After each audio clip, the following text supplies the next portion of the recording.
پاکستان سفارتخانے روم میں بھی 23 مارچ کے موقع پر پرچم کشائی کی تقریب کا انعقاد کیا گیا۔ سفارتی عملے، تینوں مسلح افواج کے نمائندوں، اطالوی حکام اور بڑی تعداد میں پاکستانی کمیونٹی نے بھی شرکت کی۔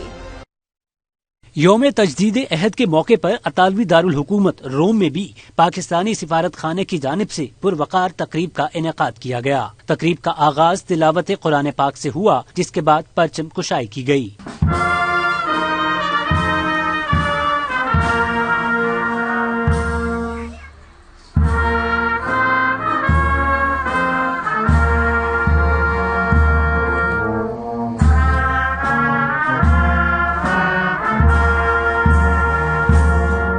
پاکستان کے سفیر ندیم ریاض خان نے تقریب میں یوم پاکستان کے حوالے سے صدر پاکستان اور وزیر اعظم پاکستان کے پیغامات پڑھ کر سنائے۔ اس موقع پر پاکستان کے سفارتی head of mission Tanveer Ahmed, military attache air commodore Syed Fayyaz Ahmed, Pakistani community کے رہنماؤں ضیاء اللہ گوندل اور دیگر نے بھی خطاب کیا۔ پاکستانی سفیر ندیم ریاض خان نے تقریب سے خطاب میں کہا کہ پاکستان ایک پرامن ملک ہے، لیکن کسی بھی جارحیت کی صورت میں اپنا دفاع کرنا بھی جانتا ہے۔ تقریب میں پاکستان اور امت مسلمہ کی خوشحالی کے لیے خصوصی دعا بھی کی گئی۔